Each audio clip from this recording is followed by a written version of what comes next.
So one of the things I think is really important, and when I look at my role as director, one of the things I'm always having to do is look at hiring. What am I hiring for? What kind of skills am I looking for?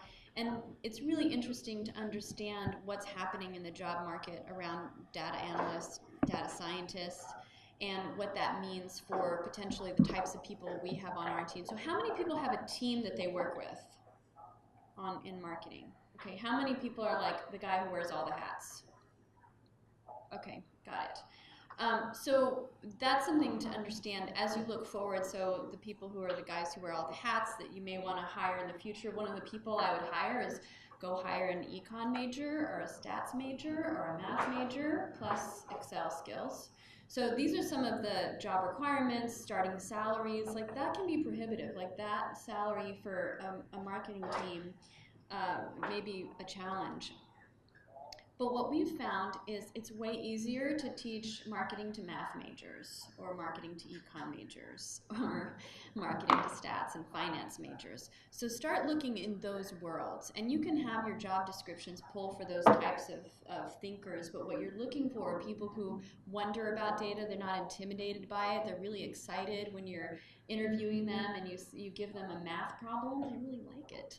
And those are the kinds of people you want to have on your team. So if it's the case that you are a team of 1 or even a team of 10, you want to have some smarty pants math people on your team because they love what they can learn from this stuff. And then if you combine it with their understanding of marketing or have them be the voice of math on the team, it can actually really be a multiplier to what you're up to.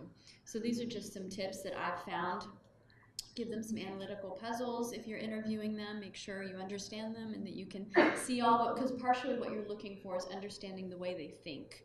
Ask them questions like, tell me about a time you had to deal with a big set of data and you had to synthesize it down to a recommendation or an observation. And then mostly pay attention to the way they've thought the problem through, okay? So there's some other things you might want to look at here. You want people who are really comfortable with Excel if they are starting to, on their own, which a lot of people do because maybe they don't have classes for it yet in their universities, start learning Python and R. And then you want to make sure you keep those people because you're going to invest a lot as a business into them to learn marketing, to understand how they can really take their talents and have them deliver for your clients. So make sure you do what it takes to retain them. These people like good problems to chew on. Make sure you give those to them.